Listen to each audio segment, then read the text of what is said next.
diciéndose la protagonista que eso le estaba dando dolor de cabeza y que tendría que comenzar todo desde el principio.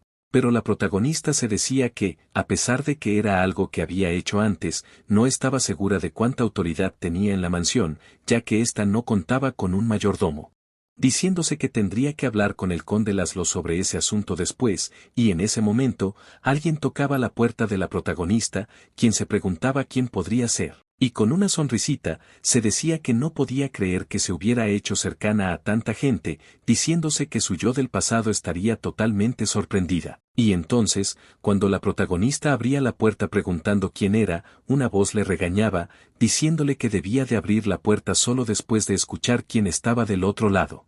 Y le decía que era sorprendentemente imprudente. Pero la protagonista simplemente se le quedaba mirando, sin decir ni una sola palabra. Y era el conde Laszlo, quien avergonzado y sonrojado, le decía a la protagonista que lo disculpara por llegar a esas horas de la noche, preguntándole si podía pasar un momento. Pero la protagonista no le volvía a contestar, tal vez por lo sorprendida que estaba de que el conde Laszlo la hubiera ido a buscar a tales horas. Y entonces, el conde Laszlo, nervioso, le decía que no lo malinterpretara, diciéndole que si quería, que dejara la puerta abierta. Y la protagonista le decía que no lo había malinterpretado, diciéndole al conde Laszlo que pasara adelante, y ya dentro de la habitación, la protagonista le preguntaba al conde Laszlo si había algo urgente que ella necesitaba hacer, y él le decía que no era nada de eso, pero le decía a la protagonista que, aunque sonara repetitivo, su hermana había estado mucho más feliz gracias a ella, y que las invitaciones de fiesta seguían llegando sin parar.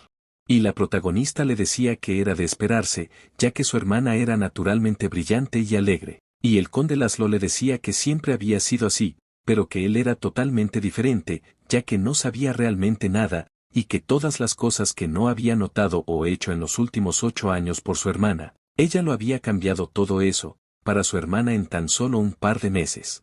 Y el conde Laszlo, por dentro, se decía que si esa era la paz que tanto anhelaba durante tanto tiempo, preguntándose cuántas veces tenía que agradecerle a la protagonista, y, nervioso, le decía a la protagonista que solo quería desearle un mejor futuro, no como conde, sino como persona. Y le decía que su hermana y él eran totalmente diferentes, y que ella no había tenido elección al tener un hermano como él. Y le decía a la protagonista que podría ser que él no le agradara del todo, pero que eso no le impidiera que, por favor, ayudara a su hermana. Y la protagonista le decía al conde Laszlo que ella no lo odiaba, ni le guardaba rencor. Y le decía que no sabía por qué se imaginaba eso, pero también le decía que apostaba a que él nunca se imaginó tener a alguien como ella como recompensa tras la batalla.